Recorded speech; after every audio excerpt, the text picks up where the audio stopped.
हा सैतान याचं मूळ नाव लुसिफर आणि 3 आद्यदेवतांपैकी एक होता आणि हा परमेश्वराच्या अगदी समीप राहणारा परमेश्वराची आराधना करणारा व्यक्ती हा एक लुसिफर देवदूत होता आणि असं म्हटलेलं आहे की त्याच्या मनात परमेश्वरापेक्षा श्रेष्ठ होण्याचा विचार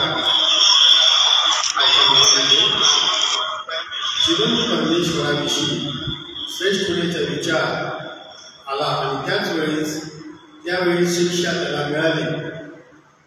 काय म्हटलेलं आहे, ज्यावेळेस त्याच्या मनात त्याने विचार केले, या वचनामध्ये आपण वाचलं, त्या वचनामध्ये असं म्हटलं मी असे अनेक वेळेस त्याने 6-7 वेळेस मी असा करेन, परत समोर होईल आणि अशा प्रकारचे त्याच्या मनातचे विचार, देवापेक्षा श्रेष्ठ होण्याचे विचार त्याच्या मनात आले आणि त्याला शिक्षा मिळाली आणि तो तसा बनला आणि सैतान म्हणून तो ओळखला जातो।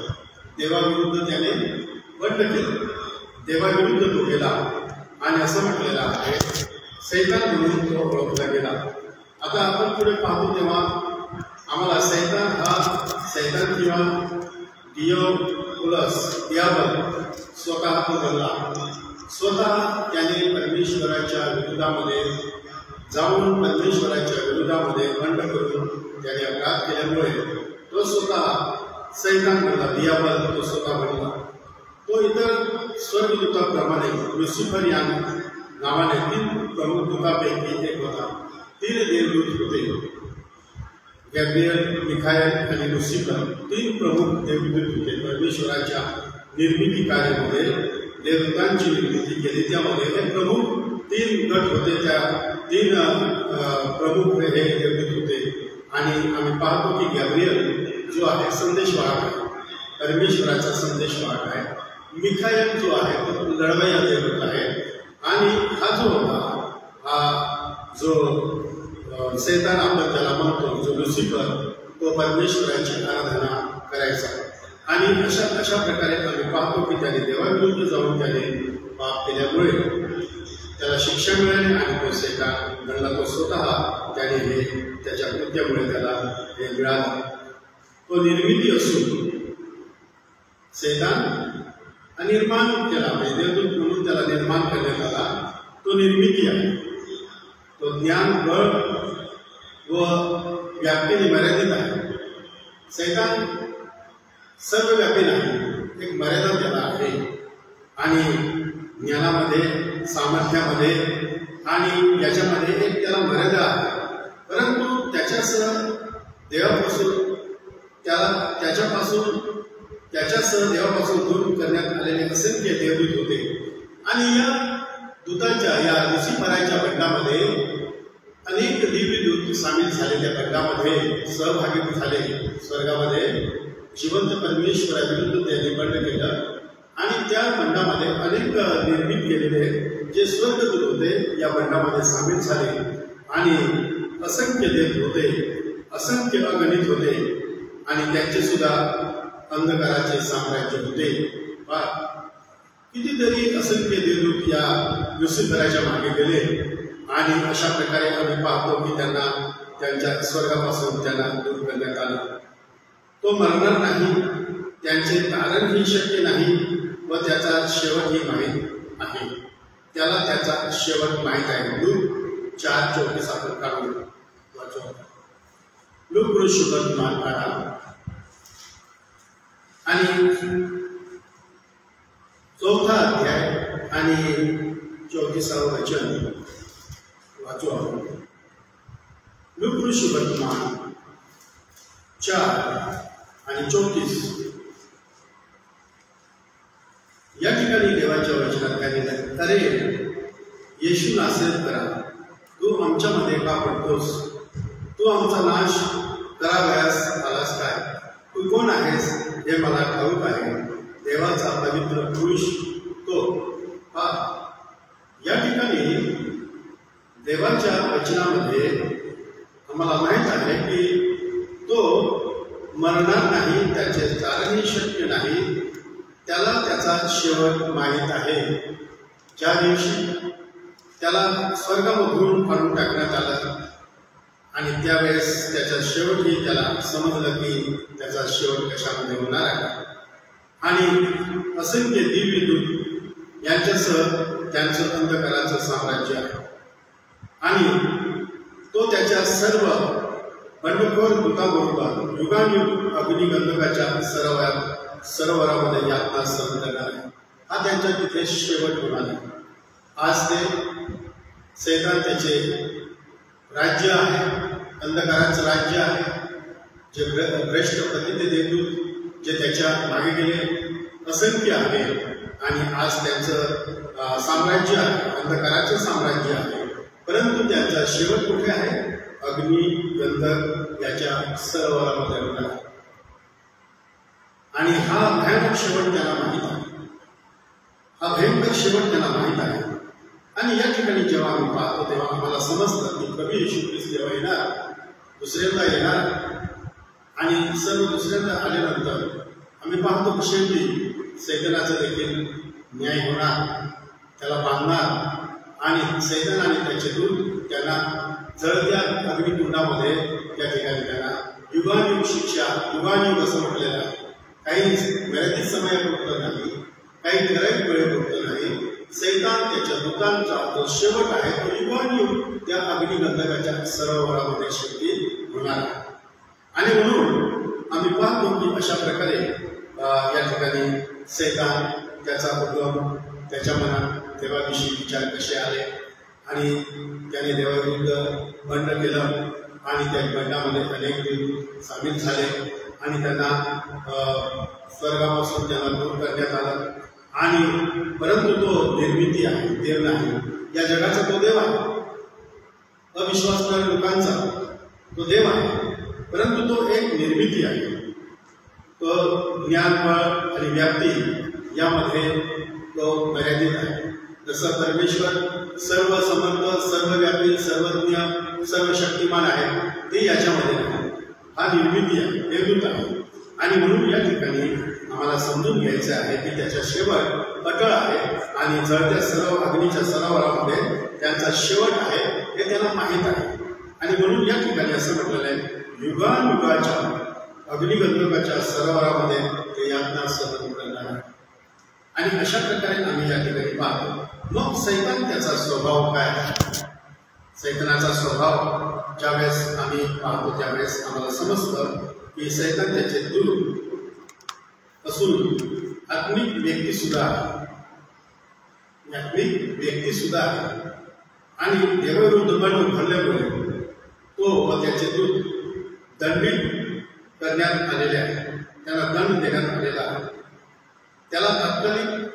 त्याला झालेल्या तात्कालिक परंतु तात्पुरत्या शिक्षेमुळे त्याने देवाच्या गौरवी सृष्टीचा बदला घेण्याचा आरंभ केला. त्यांना देवाने शासन जाहीर केलं, त्यांचा न्याय जाहीर केलेला आहे. परंतु जो समय आज आहे त्या समयामध्ये ते देवाने निर्माण केलेल्या सृष्टीमध्ये त्याने बदला घेण्याचं, सूड घेण्याचं कार्य त्याने आरंभ केलेलं आहे, ते करीत आहे असं देवाच्या वचनामध्ये आम्ही पाहतो. प्रथम मनुष्य प्राणी त्याने भूलथापा देऊन पाप करण्यास प्रवृत्त केले. ज्यावेळेस आम्ही पाहतो की देवाने मनुष्याला निर्माण केलं आणि देवाच्या प्रतिरूपात निर्माण केलेल्या मनुष्याला त्याच्याकडे तो गेला आणि त्याला फसवलं, त्याला भूलथापा देऊन देवाविरुद्ध देवाची आज्ञा मोडायला भाग पाडलं, देवाची आज्ञा मोडायला भाग पाडलं आणि देवाने निर्माण केलेल्या माणसाला त्याने देवाविरुद्ध पाप करण्यास प्रवृत्त केले आणि जगात पाप आले. म्हणून पाऊल काय म्हणतो, एका मनुष्याच्या द्वारे जगामध्ये पाप आले आणि ते सर्व जगामध्ये पसरले. एक मनुष्य म्हणजे आदम आणि हवा, जे पहिले आपले आई वडील देवाने निर्माण केले आणि त्याने फसवले, देवाविरुद्ध जाण्यास भाग पाडला, देवाची आज्ञा मोडण्यास भाग पाडला. आणि अशा प्रकारे आम्ही पाहतो की देवाविरुद्ध ते पाप त्याने केलेलं आहे. पाप म्हणजे काय? चांगलं करणं कळत असून याकोब 4:17 प्रमाणे जो त्याप्रमाणे वागत नाही ते त्याला पाप आहे. पापाबद्दल अनेक विद्वान जे लोक देवाचं अध्ययन करतात शास्त्र भागाचा, त्यांनी अनेक प्रकारच्या पापाची व्याख्या, त्याचे प्रभाव, त्याचे परिणाम या सर्व गोष्टी सांगितलेल्या आहेत. ते आपण या ठिकाणी डिटेलमध्ये जाणार नाही. परंतु प्रथम मनुष्य निर्मिती जी केली तिला त्याने फसवलं, पाप करण्यास प्रवृत्त केलं आणि जगामध्ये पापाने शिरकाव केला. आता पापाने शिरकाव केला म्हणजे काय झालं? पापाचं वेतन काय आहे? मरण आहे. पापाचं वेतन मरण आहे. आणि जो स्त्रीपासून जन्म होतो एक दिवस मरणार, कारण पापाची योगे मरण जगामध्ये राहते आणि मरण राज्य करतो मनुष्यावर. आणि मरणाला एकाच व्यक्तीने जिंकलं, तो म्हणजे कोण? प्रभू येशू ख्रिस्त आहे. आता या ठिकाणी आम्ही जेव्हा पाहतो तेव्हा आम्हाला समजतं की तो आपला शत्रू असला तरी शेवटचा शत्रू नाही. पहिले करीन 15 आणि 26 आपण वाचूया. शेवटला शत्रू कोण आहे ते आम्हाला समजेल. पहिले करीन 15 याचा 15वा अध्याय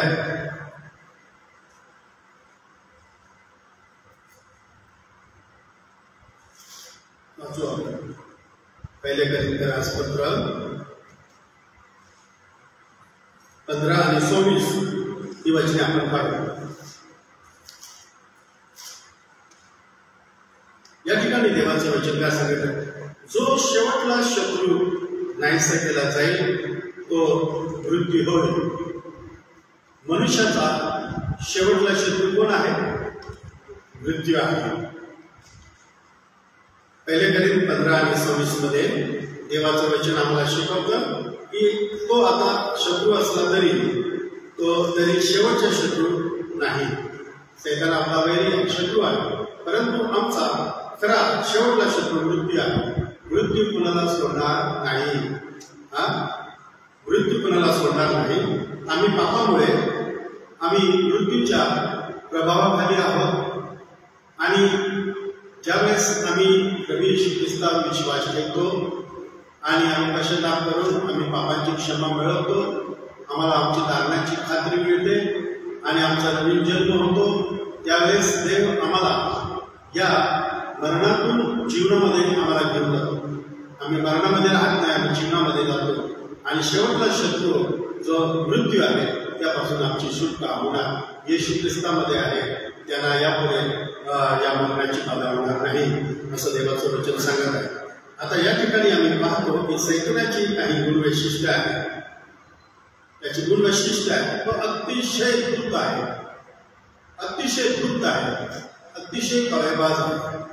तो फसवतो मनुष्याला, सोंग धारण करतो आणि फसवणुकीच्या प्रकारामध्ये त्याचा हात धरू शकत नाही कोणी. आणि मनुष्याची परिस्थिती पाहून तो मनुष्याला फसवण्याचा प्रयत्न करतो. दुसरे करीन पत्र याचा 11वा अध्याय आपण काढू.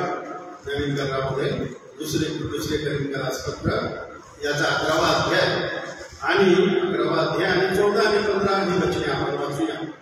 काय म्हटलेलं आहे?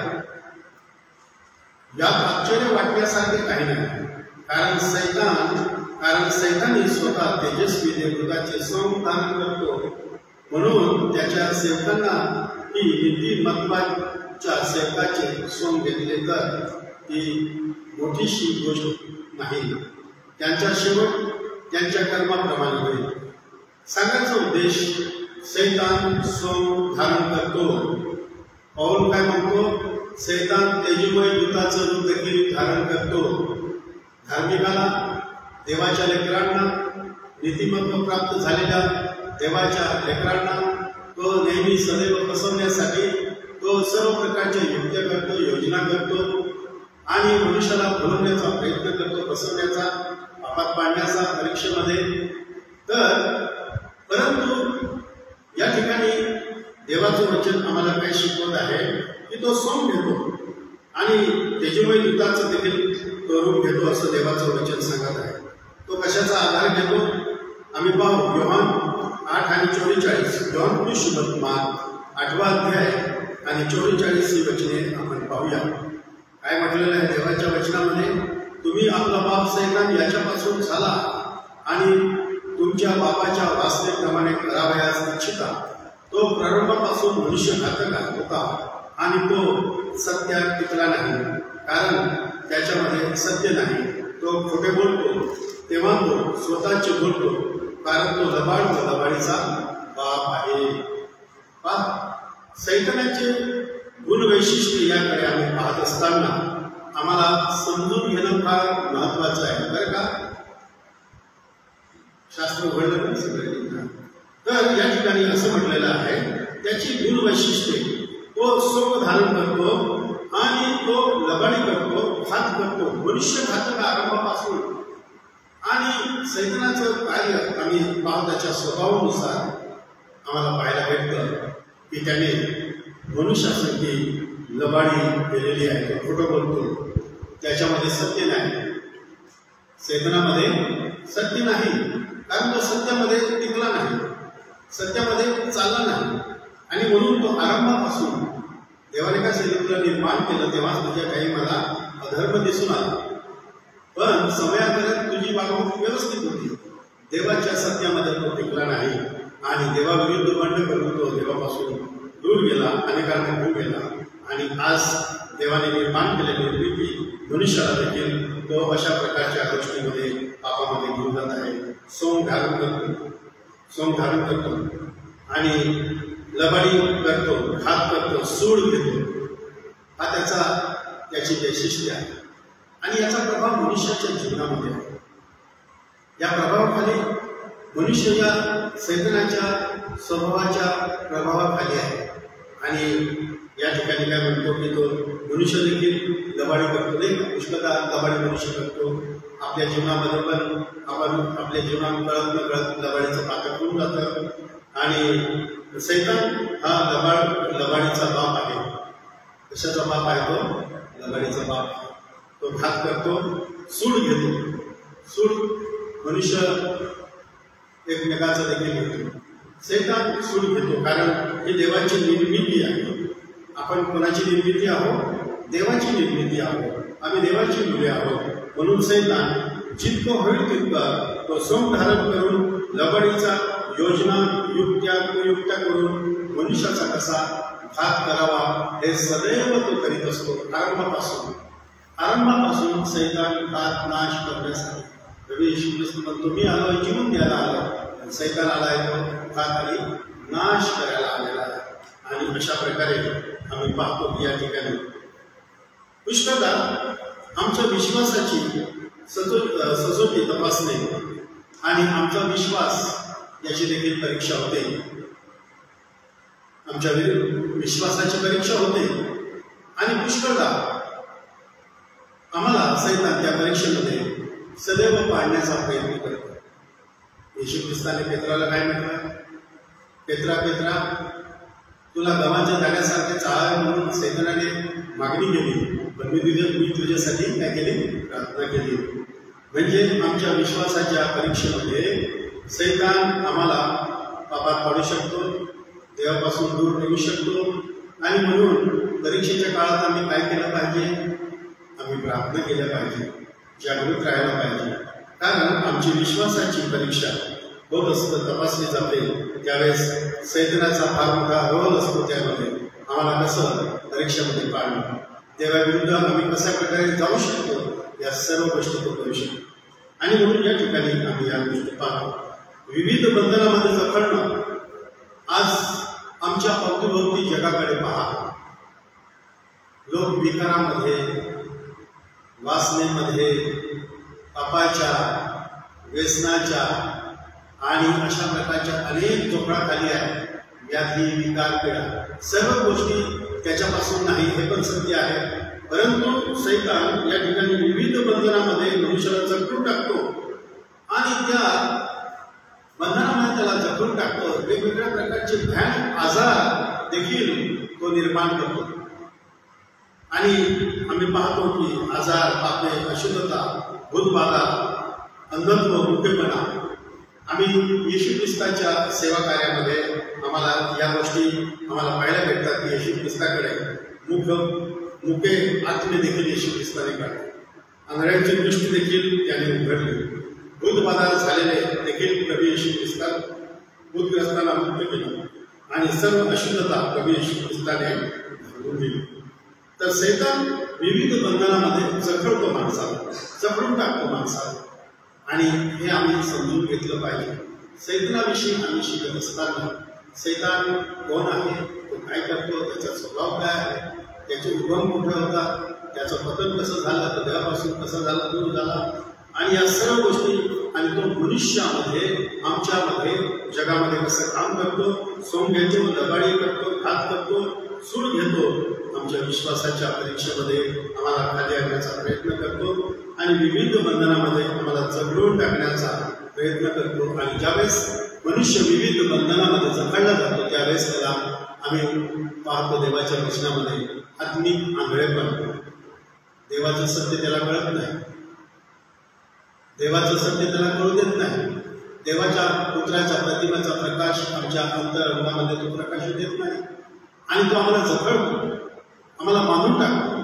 याचा उद्देश आमच्या जीवनामध्ये त्याला आम्हाला देवापासून दूर करायचा आहे. आम्ही पाहतो या ठिकाणी जेव्हा आम्ही पाहतो विश्वासाची कसोटी झाली तेव्हा योबाच्या जीवनाकडे आम्ही पाहतो. जुन्या करारामध्ये योबाची कशी परीक्षा घेतली सैतानाने, त्याची विश्वासाची परीक्षा झाली, आणि हे होत असताना योबाने आपल्या परीक्षेच्या काळामध्ये कधीही पाप केलं नाही.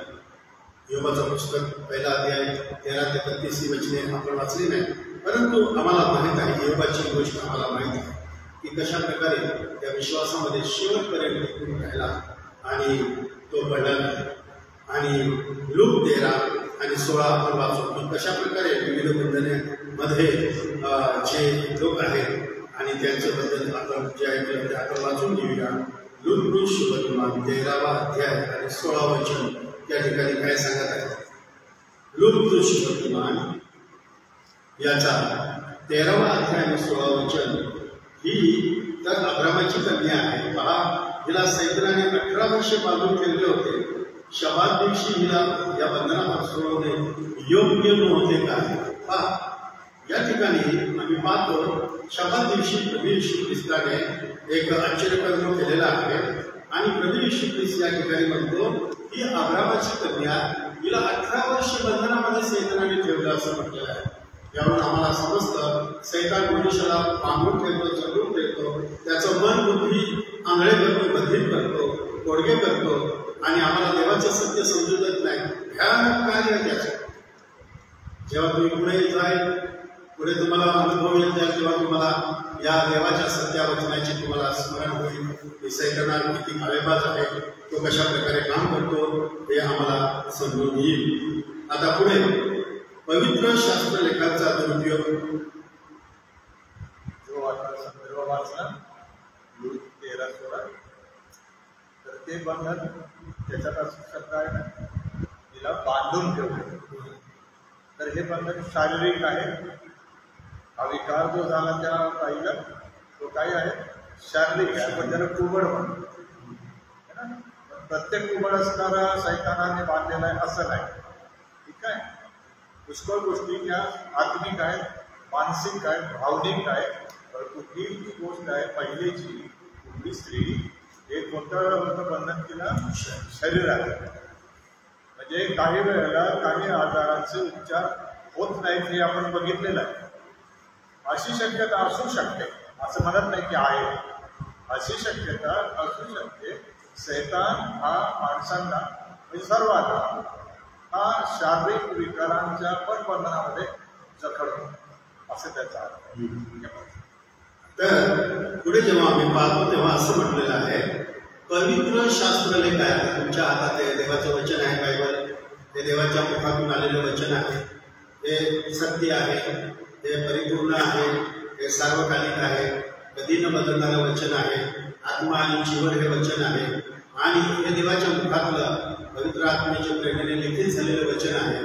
या वचनामध्ये सैतान गोंधळ करतो. काय म्हटलेलं आहे, पवित्र शास्त्रलेखांचं दुरुपयोग, भ्रष्टीकरण आम्ही मत्ते 4 आणि 4 मध्ये आम्ही वाचू.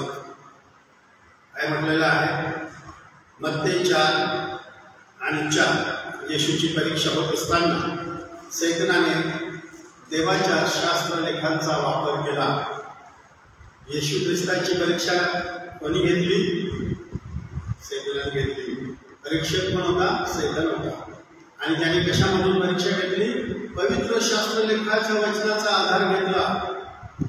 आणि या ठिकाणी तो काय म्हणतो की परंतु त्याने उत्तर दिले, मनुष्य केवळ भाकरीने नव्हे तर परमेश्वराच्या मुखातून निघणाऱ्या प्रत्येक वचनाने जगेल असा शास्त्रलेख आहे. ज्यावेळेस त्यांनी पाहिलं की येशू ख्रिस्त 40 दिवस त्यांनी काही खाल्लं नाही, काही प्यालं नाही, आणि असं म्हटलेलं आहे की येशू ख्रिस्ताला भूक लागली. आणि ज्यावेळेस त्यांनी पाहिलं की येशू ख्रिस्ताला भूक लागली, त्यावेळेस सैतान येशू ख्रिस्ताच्या जवळ गेला आणि येशू ख्रिस्ताला म्हणतो, तू देवाचा पुत्र आहे ना, उपाशी कशाला म्हणतो? तुला भूक लागली आहे ना? फक्त तू दगडाला आज्ञा कर, भाकर होऊन जाईल. परंतु प्रभू येशू ख्रिस्ताने या ठिकाणी त्याला माहीत आहे हा सैतान त्याचा उद्देश घेऊन तो या ठिकाणी आलेला आहे. परंतु येशू ख्रिस्ताच्या जीवनाचा उद्देश काय होता? परमेश्वराची जी वचने आहे ती पूर्ण करणे. आणि तो काय म्हणतो? मनुष्य केवळ भाकरीने नव्हे तर परमेश्वराच्या मुखातून निघणाऱ्या प्रत्येक वचनाने जगेल असा शास्त्रलेख आहे. त्या शास्त्रलेखाचं एक विरुद्ध आम्ही काय म्हणतो, दुरुपयोग सैतान करीत असताना प्रभू येशू ख्रिस्ताने शास्त्रलेखाचाच वापर करून सैतानाला प्रत्युत्तर दिलेला आहे. देवाच्या वचनाचाच आधार घेतलेला आहे आणि सैतानाला उत्तर दिलेलं आहे. आणि म्हणून आजच्या समयामध्ये आम्ही पाहतो की या शास्त्रलेखांचा फार दुरुपयोग होत आहे. सर्वच आपले देवापासून नाही, सर्वच आपले देवापासून नाही, सर्व देवापासून बोलतात असंही नाही. ते आम्हाला समजून घेणं फार महत्वाचं आहे. सैतान फार धूर्त आहे आणि देवाच्या वचनांचा तो दुरुपयोग करतो आणि अशा प्रकारे प्रभू येशू ख्रिस्ताला तो फसवण्याचा प्रयत्न करतो. तुम्ही आणि मी काहीच नाही, बरोबर आहे. म्हणून देवाच्या वचनाकडे आम्ही लक्ष दिलं पाहिजे, देवाच्या वचनाचं वाचन केलं पाहिजे, देवाच्या वचनाचं ज्ञान आम्ही घेतलं पाहिजे. जेव्हा आमच्यासमोर अशा प्रकारची परिस्थिती येते तेव्हा शास्त्रलेख आम्हाला काय शिकवतात त्या शास्त्रलेखामधून आम्ही तो बोध घेतला पाहिजे. आणि या ठिकाणी अशा प्रकारे शास्त्रलेखाचा दुरुपयोग आणि दृष्टीकरण. आता 2 कोरिंथियर 4 आणि 4 मध्ये मनाचे नेतृत्व आंधळे करतो. काय म्हटलेलं आहे? संत पाऊल काय म्हणतो? 2 कोरिंथ याचा 4था अध्याय आणि 4 मध्ये तो आम्हाला काय म्हणतो? या युगाचा देव त्याला म्हटलेला आहे. सैतानाला या युगाचा देव म्हटलेला आहे. आणि तो काय म्हणतो? 2 कोरिंथ 4 आणि 4 मध्ये त्यांची म्हणजे विश्वास न ठेवणाऱ्या लोकांची मने या युगाच्या देवताने आंधळी केली आहे. अशा हेतूने की देवाची प्रतिमा जो ख्रिस्त त्याच्या तेजाच्या सुवार्तेचा प्रकाश त्यांच्यावर प्रकाशू नये. संत पाऊल काय सुंदर वचन या ठिकाणी त्याला जे आत्मिक प्रकाशन त्याला मिळालं, आत्मिक प्रकाशन देवापासून मिळालं. ते सैतान कशा प्रकारे त्याची कार्यपद्धती असते, देवाच्या सुवार्तेचा सत्याचा प्रकाश माणसाच्या अंतःकरणामध्ये पोहोचू नये. वचनामध्ये सुवार्तेमध्ये ज्यावेळेस देवाचं वचन आहे मनुष्याकडे जातं, त्या वचनाची योगे देवाच्या वचनाचा प्रकाश त्या मानवाकडे जातो आणि मनुष्य त्या सुवार्तेवर विश्वास ठेवून तो दारू प्राप्ती करून घेतो. आणि ही गोष्ट होऊ नये म्हणून सैतान काय म्हटलेलं आहे? आमच्या मनाची नेत्र आंधळे करतो. मनाचे आंधळेपण आंधळ्या व्यक्तीला दिसतं का? आंधळ्या व्यक्तीला दिसतं? ज्यावेळेस या युगाचा देव सैतान अविश्वासणाऱ्या लोकांची मने आंधळे करून चुकलेला आहे आणि आम्ही देवाचं वचन त्यांच्यासमोर जात आहे. 24 तास जगामध्ये देवाचं वचन सुवार्ता प्रचार केला जात आहे. परंतु या युगाच्या देवताने लोकांची मने आंधळी केल्यामुळे ही गोष्ट त्यांच्यापर्यंत पोहोचू देत नाही. हे मनुष्याच्या मनाचं आंधळेपण आहे. आणि किती भयानक चित्र आम्ही पाहतो की सैतानाने मानवाचा केलेला आहे. आणि तो पुढे काय म्हणतो? 7वी गोष्ट काय म्हणतो? तो खोटे किंवा नकल करण्यासाठी चमत्कार देखील करतो. खोटी चिन्हे करणारे आत्मे देखील आहे. सर्वच गोष्टी देवापासून नाही. आणि या समयामध्ये जर याची भरमार होईल आणि चालू आहे.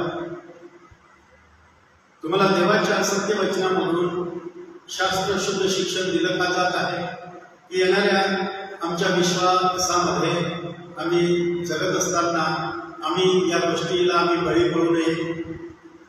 कारण असं म्हटलेलं आहे, खोटे किंवा नक्कल करण्याची चमत्कार करणे हा धर्म आहे. आणि आज लोक त्याच्या मागे धावत आहे आणि या समयामध्ये या गोष्टी अशाच होणार आहेत. आणि म्हणून आम्हाला देवाच्या वचनामधून आम्हाला वाचून घ्यावं लागेल. 2 थेसलोनिकरासपत्र 2 आणि 9 वाचूया. 2 थेसलोनिकरासपत्र याचा 9वा अध्याय, क्षमा करा, 2रा अध्याय 9वं वचन.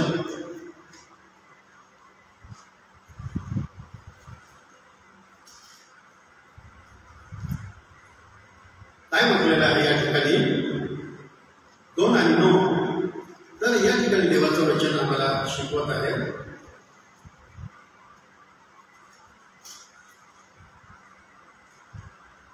ज्यांचा नाश होत आहे, ज्यांचा नाश होत चालला आहे, त्यांनी आपले तारण साधे म्हणून सत्याची आवड धरायची की धरली नाही. त्यामुळे त्यांच्यासाठी सैतानाच्या कृतीप्रमाणे सर्व प्रकारची खोटी महात्कृत्ये, चिन्हे, अद्भुते, सर्व प्रकारचे अनितीजनक, कपट यांनी युक्त असे या अनितीमानाचे येणे होईल. जेव्हा भविष्यामध्ये आजवर तो आत्मा काम करत आहे, जगामध्ये तो आहे, योग्य समय प्रगट होईल तेव्हा त्याला सैतानापासून त्याला एक अधिकार आणि सामर्थ्य मिळेल आणि अशा प्रकारची खोटी चिन्हे आणि खोटी अद्भुते तो करून लोकांना थक्क करून लोक त्याच्या मागे जातील. जेव्हा या सर्व गोष्टी तो नकल करून खोटे चमत्कार करून लोकांना तो वश करेल. प्रकटीकरण 19 आणि 20 हे वचन आपण वाचूया. प्रकटीकरणाचं पुस्तक 19वा अध्याय आणि 20वा वचन काय म्हणत आहे या ठिकाणी देवाचं वचन 19 आणि 20 या वचनामध्ये काय म्हटलेलं आहे. मग श्वापद धरले गेले आणि त्याच्याबरोबर खोटा संदेशही धरला गेला. त्याने स्वपदाची क्रूर धारण केलेल्या व त्याच्या मूर्तीला नमन करणाऱ्या लोकांस त्यांच्यासमोर चिन्हे करून ठेवले. या दोहांना जळत्या गंधकाच्या अग्निसरोवरात जीवन टाकण्यात आले. आपण पाहिलं सैतान त्याचा शेवट, युगायुगाचा शेवट अग्निगंधकाच्या सरोवरामध्ये आहे. परंतु त्या अगोदर तो आपल्या काय खोटी चिन्हे, खोटे चमत्कार आणि अद्भुते करून लोकांना फसवत आहे. देवापासून जितकं दूर घेऊन जाता येईल आणि जेवढं पापात पाडता येईल, जितकं मलिन करता येईल ते अतिशय त्याचं कार्य जोरात आहे. आणि अशा प्रकारे 20वा अध्याय 10 वचनामध्ये काय म्हटले ते आपण पाहू. त्याला ढकलणाऱ्या सैतानाला अग्नीच्या व गंधकाच्या सरोवरात टाकण्यात आले. त्यात ते श्वापद व खोटा संदेश आहे. तेथे त्यास रात्रंदिवस युगानुयुग पीडा भोगावी लागेल. हा सर्वकालीन दंड त्यांना आहे. त्यांचा शेवट या ठिकाणी दाखवला आहे. अग्नीच्या गंधकाच्या सरोवरामध्ये श्वापद, खोटा संदेष्टा व त्याचे दूध टाकले जाणार आहे. हा त्यांचा शेवट आहे. सैतानाविषयी आपण पाहिलं, त्याचं निर्मित केलेलं देवदूत आहे. देवदूताने बंद केलं. त्याचं स्वभाव आणि त्याचं व्यक्तिमत्व आम्ही पाहिलं, स्वभाव काय आहे आणि त्याची वैशिष्ट्ये काय आहे आणि त्याचं शेवट काय आहे. हे 3-4 एका थोडक्यामध्ये सैतानाविषयी आम्हाला माहीत पाहिजे. जो आमचा वैरी आहे, जो आमचा नाश करण्यासाठी आपलेला आहे, त्याविषयी आम्हाला माहिती पाहिजे.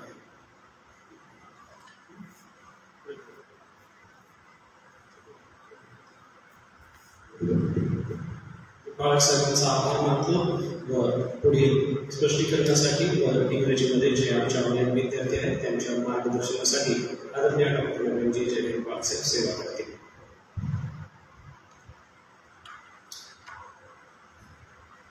मराठीमध्ये सारांश पुन्हा एकदा. तुम्हाला 2 प्रश्न विचारले जातील. तुम्हाला ज्या नोंदी दिल्या ते छापून घेतले का तुम्ही? मी ते छापून घ्यायला पाहिजे म्हणजे तुमच्या पाठांतर करायला सोपं झालं. तुम्हाला पहिला प्रश्न असा विचारला जाईल की सैतानाचं मूळ नाव काय? सैतानाचं मूळ नाव काय? बाळकसाहेबांनी तुम्हाला 3 नावं सांगितली दूतांची. लक्षात आहे तुम्हाला? एक सांगितलं मिखाईल, दुसरा सांगितलं गॅब्रियल आणि तिसरा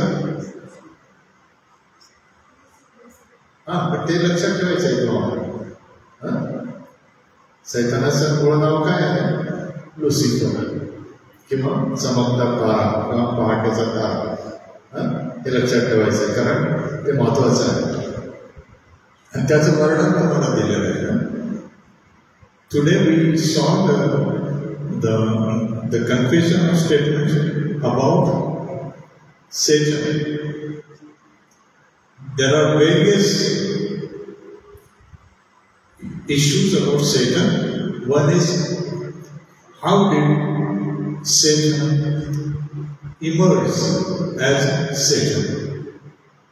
And simple thing is, when the angel who served the presence of God with his music, with his group of choirs and thousands of angels with him, he thought that he will be higher, he will be above and beyond the Jehovah God. The moment he thought that he will be the supreme being above God, God understood his thought in his heart or in his mind.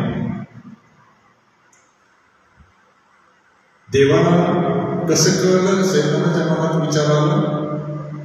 कारण देव सर्वज्ञानी आहे म्हणून. त्याचा अर्थ असा, मनुष्य असो की देवदूत असो, त्याच्या अंतःकरणात त्याच्या डोक्यात विचार जो येतो, कृतीत किंवा तोंडाने बोलण्याबद्दल देवाला तो समजतो. God knows the thoughts that mind creates, because God is omniscient. So the moment Satan thought about the supremacy beyond and above God, the Jehovah, God struck him. He punished him. So he was called in, first is the Hebraic tradition, or with the Jewish nation, he was named as Satan. The same name is carried on in the New Testament as Satanas. So the same names are there. So Satan is bound for punishment, which will be in the lake of fire and brimstone forever and ever. The second thing was that he is not our last enemy. तो आपला शेवटचा शत्रू नाही. तुम्हाला हे पक्क ध्यानात ठेवावं लागेल. आपण वाचलं पाहिजे की 15-26. आपला शेवटचा शत्रू कोण आहे? मृत्यू आहे, सैतान नाही. 15-26 पक्क आयुष्यभरासाठी डोक्यामध्ये घट्ट बंद करून ठेवा. कोणीही तुम्हाला फसवायला नको, मग कोणी असो. शास्त्र आपल्याला सांगतं शत्रू कोण आहे आपला? शेवटचा मृत्यू. त्याचा अर्थ असा, तुम्ही आणि मी जीवनाला फार जपायचं आहे आणि त्या जीवनामध्येच तारणाचा अनुभव घेऊन देवाच्या राज्याची तयारी करायची. हे लक्षात घ्या. सैतान फसवतो हे ते आपण सगळे बघितले. आपला खरा शत्रू कोण? शेवटला सैतान तर आहेच. देह स्वभाव आहे, पापे आहे, जग आहे, शेजारी पाजारी आहे, शत्रू पुष्कळ आहेत आपले. परंतु शेवटला शत्रू कोण? आपला मृत्यू. सैतानावर विजय देव देतो पण मरणावर देत नाही. आणि तो जर हवा आहे तर येशू ख्रिस्ताशिवाय पडत नाही. कारण त्यानेच म्हटले पुनरुत्थान आणि जीवन विजय. The last enemy of all of us is not Satan, it is the death, as Paul talks about in 1 Corinthians chapter 15 verse 26. What does it mean? The life that God has given you and me is very precious, and in that life you and I, we must know God, we must know the salvation that is given in Christ Jesus. We must repent and confess of our sins and be born again into the kingdom of God. So it is very important because we are not going to live again. So life is once and also death is once. The dangerous thing is that we should not be careless about our life. So be careful to understand this truth, and nobody should tell you that Babare, that Satan is very dangerous, our biggest and last enemy. No. Our biggest, the last enemy is death. The second part was about the characteristics about Satan. Satan is first he is an angel, but he deceives the creation. And by deception, the sin came into the world. पहिले आपले आईबाप त्यांना आपण आदामाने हवा म्हणतो, त्यांना त्याने पाशात पाडलं आणि तेथून पापाचा उगम मनुष्य जातीमध्ये झाला. त्याचे दुष्परिणाम मनुष्याला झाले, पृथ्वीलाही झाले, प्राणी आणि वनस्पती यांना झाले. We must understand the sin creates enmity. A sinner is an enemy to God. So unless we confess our sins and repent, there is no possible reconciliation with God. देवाबरोबर पापांचा पश्चाताप केल्याशिवाय समेट कधीच होत नाही. पण सैतान काय म्हणतो? भूलथापा देतो. Satan deceives. How does he do that? पण दुसरा जो भाग आहे, कसं तो करतो? Then we read about the way he transforms himself into an angel of light, a good preacher like. Then he uses deception, lies, and then he plots. Then he takes revenge. You must understand, Satan takes revenge. Satan बदला घेतो. कसा बदला घेतो सैतान? ज्या वेळेला देवाच्या राज्यामध्ये तुम्ही आणि मी प्रवेश करतो विश्वासाने, पापाची सीमा पेटून सैतान बदला घ्यायला सुरुवात करतो. जोपर्यंत आपण त्याच्या राज्यात आलो, तो आपली पाठ तो पाडतो. व्हेरी गुड म्हणतो, चांगलं चाललंय, हे बरोबर आहे म्हणतो. पण ज्या वेळेला पदस्तंभाजवळ आपण येतो, देवाच्या राज्यात पाऊल टाकतो, हा आपला बदला घ्यायला सुरुवात करतो आणि वेगवेगळ्या प्रकारे करतो. त्याची उदाहरणं दिली ना, विविध बंधनं, आजार, पापे, several things that he tries to defeat the child of God through sicknesses, sinfulness, uncleanness, then demonic possessions, blindness, and also being deaf and dumb. अजून एक गोष्ट करतो, पवित्र शास्त्राचा दुरुपयोग. सगळे आपण जे ऐकतो ते सर्व बरोबर आहे का ते समजणं गरजेचं आहे. आणि आता काळ असा आहे की बायबल आपल्याला वाचायला मिळणं काय मिळणं ही गोष्ट आहे. काम आहे, शिक्षण आहे, प्रवास आहे, मान्य. We have less time to read the Bible and therefore I will suggest use mobile application which you can carry anywhere, read it anywhere. This is a machine. Don't blame mobile. This is not Satan. This is not angel. This is a machine. हे machine आहे mobile. जेव्हा तुम्ही Bible इतर गोष्टी घेऊन जाऊ शकत नाही, तर तुम्ही ह्याच्यामध्ये देवाचं वचन वाचू शकता, दिलेला अभ्यास पाहू शकता, विचार करू शकता. हे मशीन आहे, यंत्र आहे. ह्याचा सदुपयोग आहे, याचा दुरुपयोग आहे, हे आपल्यावर आहे. परंतु जे तुम्हाला सांगतात फेक दो मोबाईल, फेक दो, छोड दो, त्यांना म्हणत तुम्ही करा नसं, आम्हाला नाही करता येत. कारण ते आता सर्व सुख समाधान जगणारे लोक आहेत. आपल्याला माहिती नाही की ते उरलेल्या वेळामध्ये मोबाईल वापरतात की नाही. मग ते आपल्या कॉन्टॅक्ट नंबर फोनचा कसं काय देतात की ह्या नंबरवर कॉल करा आणि आपल्याला मात्र मोबाईल वापरायचा नाही. People nowadays talk about nonsense about mobiles. Mobile is a machine. It can be good, it can be bad. But this is very handy. You can carry it anywhere, the word of God applications, your notes, your teachings. But remember, not every translation is good.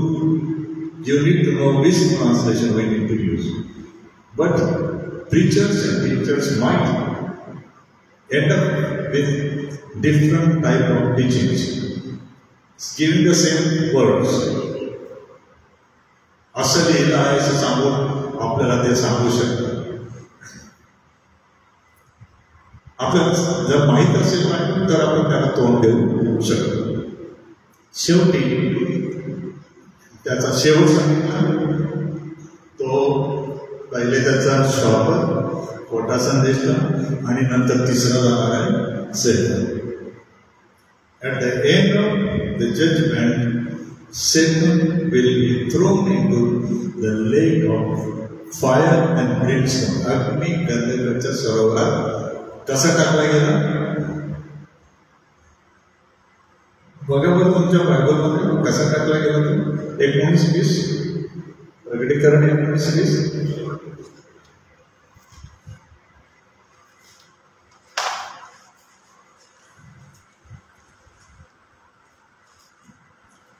स्वापर खोटा संदेश ना 19:20 मध्ये बरोबर. या दोघांना जळत्या गंधकाच्या अग्नी सरोवरात जिवंत टाकण्यात आले. मेलेले नाही, गळा दाबून ठेवलेले नाही, ते जिवंत टाकण्यात आले. का बरं जिवंत टाकण्यात आले? त्यांना त्यांचा दंड सहन करता यावा म्हणून. त्यांना ते समजावं की आम्ही जे केलं तर चूक काय होतं. तसंच सैतानाबद्दल पण पुढे आहे, त्याला धरून टाकण्यात आले. पण सर्वात शेवटी जी गोष्ट टाकण्यात आली आहे ते मरण आणि अधोरण. आता हा विषय वेगळा आहे, प्रकटीकरणाच्या अभ्यासामध्ये येतो. पण मला हे सांगायचं की शेवट असा आहे. जर त्याचा शेवट ठरवलेला आहे तर आपण देवाचा धन्यवाद करायला पाहिजे की देव हा सर्वशक्तिमान आहे आणि सैतान त्याच्या हातात आहे. आणि प्रभू येशू ख्रिस्ताच्या नावाला तो घाबरतो. त्याच्याच नावात त्या सामर्थ्य आहे जे सैतानाला पळवून लावतात, त्याच्या भूतांना पळवून लावतात. God is Almighty God, omnipotent God, and He has the rule over Satan and his kingdom.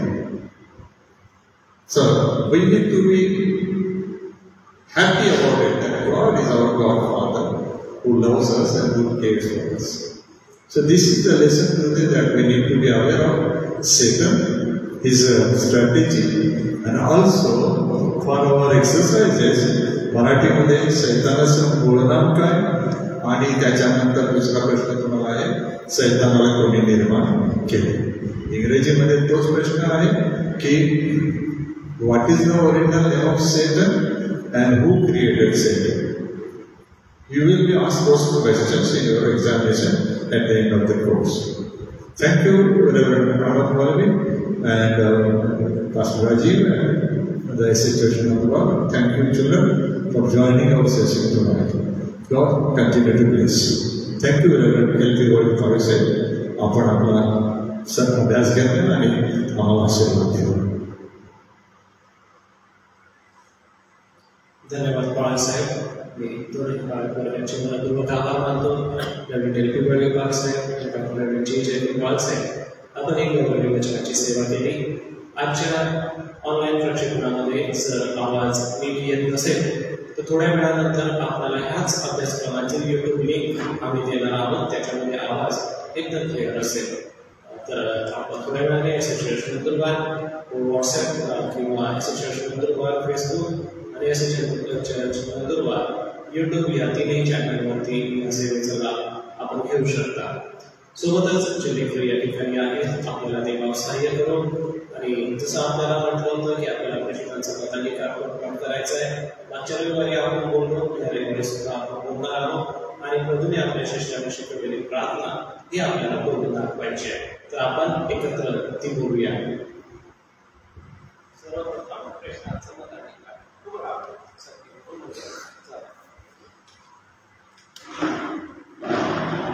सर्व समर्थ पिता आकाश व पृथ्वी यांचा उत्पन्न करता त्याच तुम्ही विश्वास ठेवतो आणि त्याचा एक पुत्र येशू ख्रिस्त आमचा जो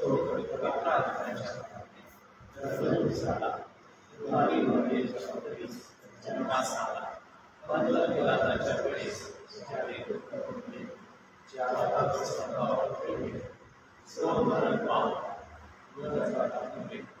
जो मृत्यू व तिसऱ्या दिवशी मेलेल्या स्वर्गात चढला आणि सर्व समर्थ पिता याच्या वस्तीकडे बसला आहे. हे जीवनाचा व मेलेल्यांचा न्याय करावयास येणार आहे. त्यावर मी विश्वास ठेवतो. पवित्र आत्मा, पवित्र सार्वत्रिक मंडळी, पवित्र जनांचा सन्मानपणा, पापांची क्षमा, देहाचे पुनरुत्थान आणि सर्व जीवन या विश्वासाचे प्रभूने आपल्या शिष्याला शिकवले की आमच्या स्वर्गातील तुझे नाव पवित्र मानावे, तुझे राज्य येवो, जसे स्वर्गात तसे तुझे इच्छा आमची रोजची भाकर आज मास आणि जसे आम्ही तसेच आमचे माफ आणि आम्हाला कारण की राज्य सामर्थ्याने ही सर्व काळ तुझीच आहे. पुन्हा एक वाद आम्ही पाळत वर्गाचा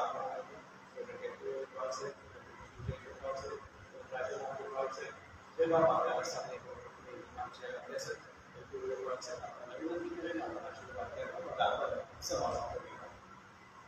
आता आपल्या येशू ख्रिस्ताची कृपा, देवबापाची महान प्रीती, पवित्र आत्म्याची गोड सहभागिता इथे जमलेल्या सर्व वर्ग शिकणाऱ्या बालिकांबरोबर देवाची प्रिय मंडळी आणि देवाचे निवडलेले इस्रायलाबरोबर प्रवेश